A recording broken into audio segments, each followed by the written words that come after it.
Hello बच्चों, चलिए प्रश्न को देखते हैं। प्रश्न है, एक बर्तन में 1 मोल ऑक्सीजन तथा 2 मोल नाइट्रोजन का मिश्रण 300 केल्विन ताप पर भरा है। प्रति ऑक्सीजन अणु तथा प्रति नाइट्रोजन अणु की माध्य गतिज ऊर्जाओं का अनुपात है। हमें यहाँ पर 4 विकल्प दिए गए, हमें बताना कि कौन सा विकल्प सही है। तो प्रश्न को आगे हल करें उससे पहले जो प्रश्न की मुख्य अवधारणा है उस पर विचार करते हैं। तो इस प्रश्न के लिए जो मुख्य अवधारणा है वह हो जाएगी माध्य गतिज ऊर्जा।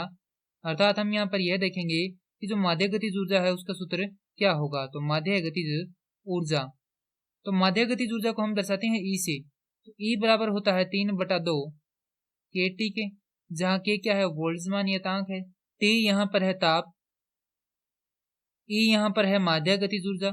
तो यदि हम यहाँ से देखें तो ये जो इतना भाग है ये क्या है, नियत है। तो यहाँ से जो माध्य गतिज ऊर्जा है वह किस पर निर्भर करती है, ताप पर निर्भर करती है। तो चूंकि यहाँ पर हम देखें तो दोनों का ही ताप कितना है, प्रश्न में 300 केल्विन है। तो प्रश्न को देखते हैं कि एक बर्तन में 1 मोल ऑक्सीजन तथा 2 मोल क्या है, नाइट्रोजन है।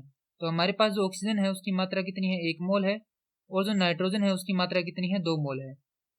और ताप दोनों का क्या है, T1 बराबर है T2 किसके बराबर है, 300 केल्विन के। प्रति ऑक्सीजन अणु तथा प्रति नाइट्रोजन अणु की माध्य गतिज ऊर्जाओं का अनुपात है।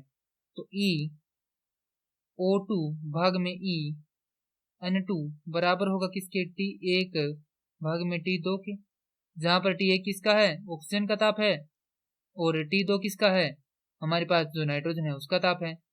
क्योंकि दोनों का मिश्रण का ताप कितना है, 300 केल्विन है, तो यहाँ से बराबर है किसके, ये 300 भाग में 300 के। तो ये दोनों आपस में कट जाएंगे, हमारे पास आएगा 1/1, अर्थात इसे हम लिख सकते हैं 1:1, अर्थात जो इनकी माध्य गतिज ऊर्जाओं का अनुपात है वह कितना है, 1:1 है।